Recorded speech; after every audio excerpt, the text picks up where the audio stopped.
আজি এতিয়ালৈকে আমি প্ৰায় 4টা বুথ খোজকাঢ়ি পদযাত্ৰা কৰি আৰু কোনো প্লেন নাছিল যে মই আহিম এনেকেও কোৱা নাছিলোঁ।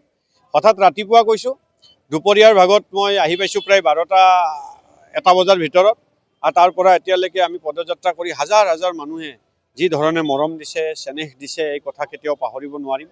আৰু এইবাৰ নিশ্চিত 40 নং টিহু সমষ্টিত কংগ্ৰেছৰ জয় হ'ব আৰু অসমত গৌৰৱ গগৈৰ নেতৃত্বত যে এখন কংগ্ৰেছ চৰকাৰ হ'ব এই কথাটো পৰিস্ফুট হৈ উঠিছে। কাৰণ দিছপুৰেই চাওক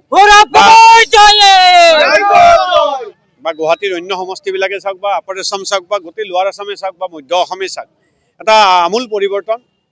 বিজেপিয়ে যি ধৰণে আঁচনি আৰু ভয় ভাবুকি ৰাজনীতিৰে চৰকাৰ কৰিব খুজিছিল, ৰাইজ এইবাৰ ওলাই আহিছে, নোৱাৰিব। বিচাৰিছোঁ, গতিকে নোচোৱাকৈ মই ইয়াৰ কোনো ৰিয়েক্ট নকৰোঁ।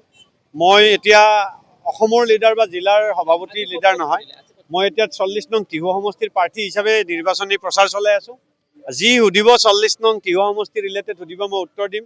বাকী চেণ্ট্ৰেল আৰু ষ্টেট ৱাইজ আপডেটবিলাক মই পূৰা ল'ব পৰা নাই, গতিকে নজনাকৈ মই কেতিয়াও কথা নকওঁ। আজি আমি ইতিমধ্যে 1 নং লহৰ কথা, 2 নং লহৰ কথা গোটেইখিনি আমি ঘূৰিলোঁ। এতিয়া আমি বদনিত ঘূৰিম আৰু তাৰপিছত আমাৰ সৰু সৰু গ্ৰুপ মিটিং কিছুমান আছে ৰাতিলৈকে, সেই গ্ৰুপ মিটিংবিলাক কৰিম।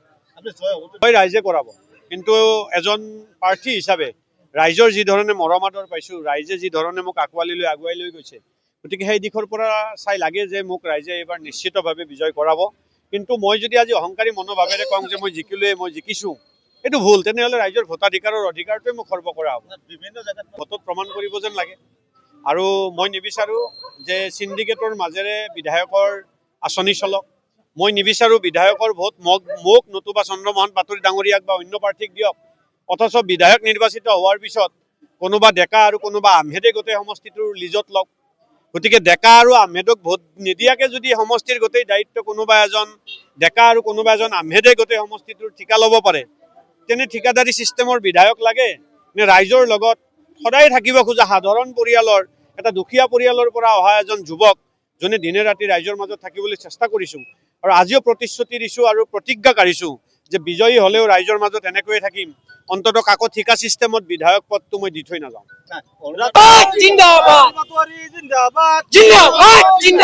এইটোতো আজিৰ প্ৰবৃত্তি নহয়। সেই গতিকে আই মাতৃসকলক কৈছোঁ, নিজৰ স্বাভিমান থাকিব লাগে। নিজৰ মানুহজনীক যদি প্ৰত্যেকটো কথা তেনেকৈ ক'লেহেঁতেন, মানুহজনীয়ে মানুহজনক এৰি গুচি গ'লহেঁতেন। কিন্তু কিয় স্বাভিমানটো নোহোৱা হ'ল? আঁচনি পাবৰ কাৰণে যোগ্যসকলে আঁচনি পাব। এই চৰকাৰী আঁচনিত যি টকা দিয়ে তাত আমাৰো টেক্স আছে, আপোনালোকৰ টেক্সৰ টকা আছে। আমাৰ টকাৰে আমাক আঁচনি দিছে আৰু যি আঁচনি দিছে মূল্য বৃদ্ধিত তাতকৈ বেছি 5 গুণ 6 গুণ টকা আমাৰ পৰা মাহেকত লৈ গৈছে। গতিকে মহিলাসকলে ভাবোঁ বুজিব, স্বাভিমান যদি আছে, বিজেপিৰ এই যিটো ভয় ভাবুকি যদি স্বইচ্ছাই কোনোবাই বিজেপিৰ সভাত যায়, আমাৰ ক'ব লগা একো নাই। বা আমাৰ সভাপতো কোনোবা আহিলে বিজেপি বাধা দিব নালাগে। আৰু যদি ভয় ভাবুকিৰে লৈ যোৱাৰ পিছত গৈ থাকে, মই ভাবোঁ সেই ব্যক্তিসকলৰ স্বাভিমান নাই। গতিকে স্বাভিমানটো প্ৰয়োজন। যদি নিজে গৈছে ঠিক আছে, যদি ভয় ভাবুকিৰ মাজেৰে নিছে, এবাৰ স্বাভিমানী হৈ দেখাই দিয়ক। এবাৰ যেতিয়া ভয়টো নোহোৱা হৈ যাব, তেনেহ'লে অট'মেটিকেলি নিজৰ স্বাভিমানো ঘূৰি আহিব, নিজৰ সন্মান অটুট ৰাখি আঁচনিও পাব। আমাৰ গৌৰৱ গগৈ ডাঙৰীয়াই কৈছে যে আঁচনি আমিও দিম, পাবলগীয়াসকলক আঁচনি আমিও দিম, কিন্তু আমি কেতিয়াও মাহত 20 দিন 15 দিন আমাৰ সভাত যাবৰ কাৰণে আমি আপোনালোকক কম্পেল নকৰোঁ, অৰ্থাৎ বাধ্য নকৰোঁ।